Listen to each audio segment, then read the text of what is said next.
Viral হওয়া নেশাকে তোয়াক্কা না করে ক্যামেরার আড়ালে একদল তরুণ তরুণী খুঁজে বেড়ান অসুস্থ, আহত কিংবা ক্ষুধার্ত প্রাণীদের। যন্ত্রণায় কাতর অথবা খাবারের জন্য চাতক পাখির মতো চেয়ে থাকা কোনো কুকুর বিড়ালের দিকে চোখ পড়লেই ছুটে যান তারা। এই তরুণ তরুণীদের উদ্যোগে গড়ে তোলা একটি ছোট্ট প্রাকৃতিক শেল্টারে বর্তমানে আশ্রয় পেয়েছে ২০টিরও বেশি অসুস্থ কুকুর ও বিড়াল। যেসব প্রাণী একসময় রাস্তায় পড়ে থেকে মৃত্যুর সঙ্গে লড়ছিল, সেসব প্রাণীরাই আজ পেয়েছে বেঁচে থাকার নতুন সুযোগ।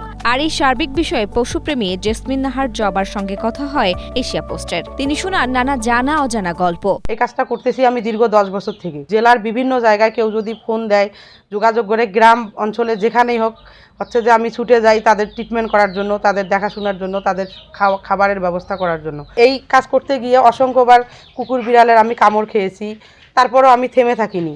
তো আমি চাবো যে সবার কাছে আমার থাকবে যে আপনারা সবাই এগিয়ে আসেন, যাতে রাস্তার কুকুর বিড়ালগুলো আর অবহেলিত না থাকে, তারা যেন সুস্থ থাকে, ভালো থাকে। কুড়িগ্রামের হাট বাজার ও শহরের অলি গলিতে নিজেদের অর্থ ব্যয় করে গেল 2 বছর ধরে একদল মানবিক তরুণ তরুণী কুকুর বিড়ালের চিকিৎসা ও খাবারের ব্যবস্থা করে যাচ্ছেন। তাদের এই নিঃস্বার্থ উদ্যোগ স্থানীয়দের মাঝে ব্যাপক প্রশংসা কুড়িয়েছে। আমাদের নিজের অর্থায়নে আমরা যতটুকু পারি কুড়িগ্রামে পশু পাখি এবং অবহেলিত যত আর কি জীবজন্তু আছে সবাইকে নিয়েই আমরা কাজ করার চেষ্টা করতেছি। আমরা মনে করি যে মানুষ হিসেবে আমাদেরকে এই দায়িত্বগুলো পালন করা উচিত। প্রাণীদের সেবা করতে চাই এবং আমরা আরও কাজ করতে চাই এদেরকে নিয়ে।